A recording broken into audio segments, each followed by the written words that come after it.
they've acquired the winning habit, a little bit like Liverpool in this respect. You know, they've been winning so much for so long that they now believe they can dig themselves out of any hole. I mean, since the Portuguese coach Jorge Jesus took over, he took over in the middle of the year. There were a couple of defeats early on, but after that, from August onwards, from the start of August, they didn't lose.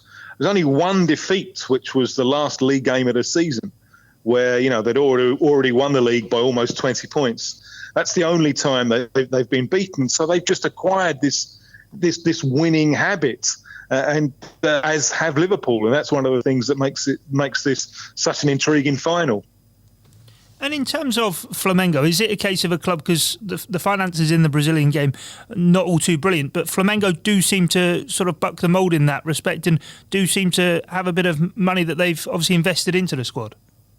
Well, they're a massive club, a really, really huge club. I mean, they count their supporters in the tens of millions, and it's a national club. Although it's from Rio, they have a support base all over the country.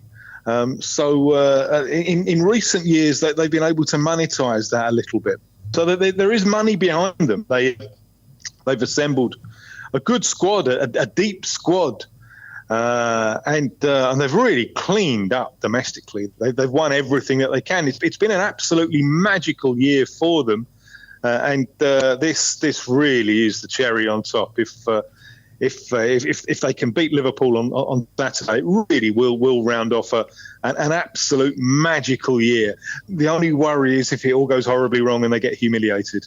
Looking at sort of Flamengo, obviously rich tradition and history as a club, but I suppose if they were to win this tournament, and the year they've had, as you said, domestically, probably the greatest single season in the club's history, because not too many Brazilian teams sort of seem to sweep up in the manner that this Flamengo side have. No doubt about it. It would be the greatest moment in their history, I think, not least because 1981, they all sing about 1981 and Liverpool. It's very important to them. But, I did a TV show a few years back with the goalkeeper from that Flamengo side. And I said to him on off air, I said, that from a Liverpool point of view, it was a friendly, really. And he said, oh, yeah, obviously, we all know that, but it's not in our interests to spread that story. Fast forward 38 years, and even though Flamengo put a much higher priority on this competition than Liverpool do, I don't think the game is a friendly as far as Liverpool are concerned. So if they do win in the final, they've beaten a much more motivated, much more prepared opposition than that great Flamengo side beat in 1981. And as far as Rio is concerned, this is bigger than a World Cup. I've never seen anything like it. In 25 years here, the way that people are really, really excited for this game. I told you that those journos quietly to themselves are worried about humiliation, but that's really not the feeling from the streets, especially after the semi-finals, especially after seeing Flamengo come back again and turn on the style in the second half, and Liverpool, even though with a greatly weakened side, have more problems than anticipated against Monterrey. There's a lot of speculation here about what might happen if Virgil van Dijk is not fit to face Flamengo on Saturday. And looking at the Flamengo squad, it does seem to be one that probably would be prone to avoiding a humiliation, given the vast experience in the squad and the amount of players that have played quite long careers in Europe, certainly at the top level of Europe. Thinking of the two fullbacks, Rafinha and Felipe Luis, they're both well into their 30s now, but had distinguished careers, as has, of course, Diego as well. Yeah, I think you can kind of divide it. I mean, there's a very strong European influence on this side. It's a European method of play with a higher defensive line, and you can see players like the two fullbacks, like the goalkeeper Diego Alves, like Diego, the playmaker, who's become the 12th man. And he's the man who comes on late in the game when the opposition are tiring and he finds a space. So you got a nucleus of players like that with long European experience.